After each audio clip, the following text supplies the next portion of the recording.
Let's start with a really interesting idea.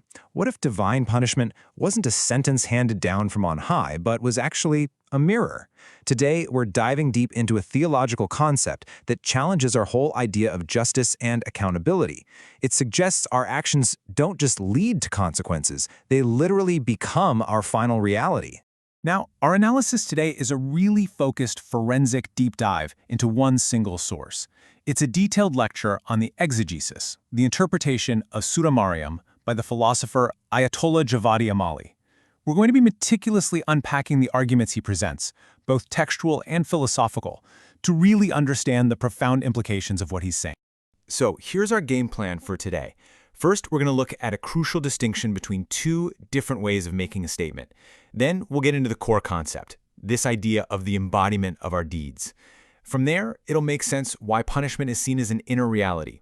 And after that, we'll examine the very strange role of witnesses, and finally, we'll pull it all together to see what our actions truly become in their final form.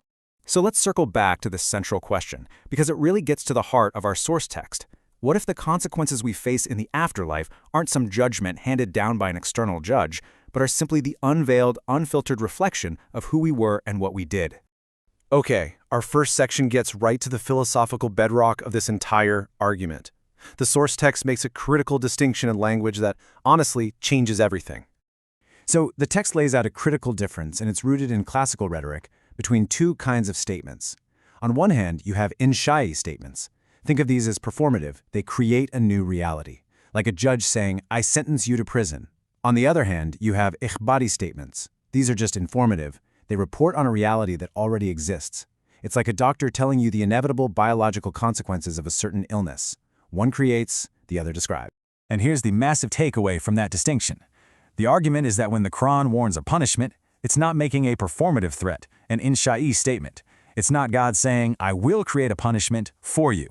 Instead, it's presented as a factual report, an ikhbari statement that is simply informing us that our actions, in their truest, most unveiled form, are the consequence itself. So if these divine warnings are just factual reports, what exactly is the reality they're reporting on? Well, this brings us to the absolute core doctrine of the source text, this incredible idea that our actions have a hidden substance, a reality that will eventually take on a physical form. The specific term for this is tajassum al-amal, which you can translate as the embodiment of deeds. The idea here is that every single thing we do, every act of kindness, every moment of arrogance, isn't just some fleeting event that vanishes. No, it has an inner essence, a kind of spiritual DNA that will be fully and physically manifested in the afterlife. And the source uses this powerful analogy to make it clear. Think of your life as a field. Every action you take is like planting a seed. Here, in this world, all we see is the motion of planting. But in the next world, the veil is lifted and we see the harvest.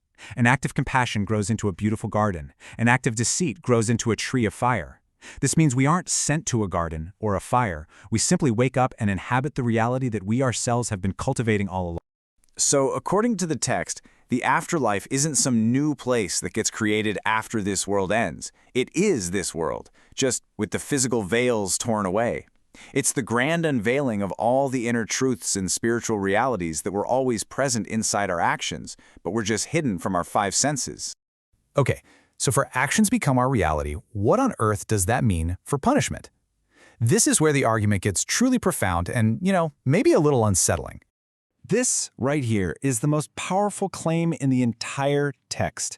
Punishment is not a consequence that follows a crime. The punishment is the crime. The act of lying, of oppression, of arrogance, these things don't just lead to suffering. Their unveiled inner nature is suffering. The fire of hell isn't a consequence for the sin. It is the sin itself, finally experienced in its true, raw form. Okay, let's break this down a bit more. The text argues that the fire we hear about isn't an external flame created to burn someone. It is the internal, burning reality of envy, of hatred, of corruption. The darkness is the true nature of ignorance. Our deeds don't just get put on a scale, they become the very fabric of our eternal environment. In this view, the ultimate pain isn't coming from some outside source, but from the horrifying realization of seeing the true nature of what you have made yourself into. And this isn't just a philosophical idea pulled out of thin air. The author meticulously goes through the text, analyzing the language, to show that deeds are consistently described as having an inner essence, a batin, that will one day become the outer reality, the zahir. The entire afterlife is simply the outside finally catching up to the inside. But wait a minute, this brings up a really fascinating question. If our actions just embody themselves and this reality is totally self-evident, then what's the point of having witnesses on the Day of Judgment? I mean, why does the Qur'an talk about a person's own hands and feet, or even the earth itself, testifying against them? If the truth is already manifest in the form of a garden or a fire, what is there to testify about? And the source provides a really cool answer. The witnesses aren't there to accuse you, they're there to confirm a self-evident reality. When your hand testifies, it's not making a claim. It is simply part of the unveiled reality of the theft itself. And the text identifies all these different witnesses, our own bodies, the very ground we walked on, time itself, angels and prophets, all of them forming this cosmic symphony of confirmation to a truth that can no longer be denied. And this is where it gets truly mind-bending. The text presents this concept that reality itself is a witness. The physical world isn't just a passive backdrop to our lives, it's an active participant that records and reflects everything we do. The ground itself testifies, confirming what happened on it.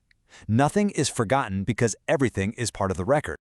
So now we get to our final section where all these different threads are woven together into their ultimate, inescapable conclusion.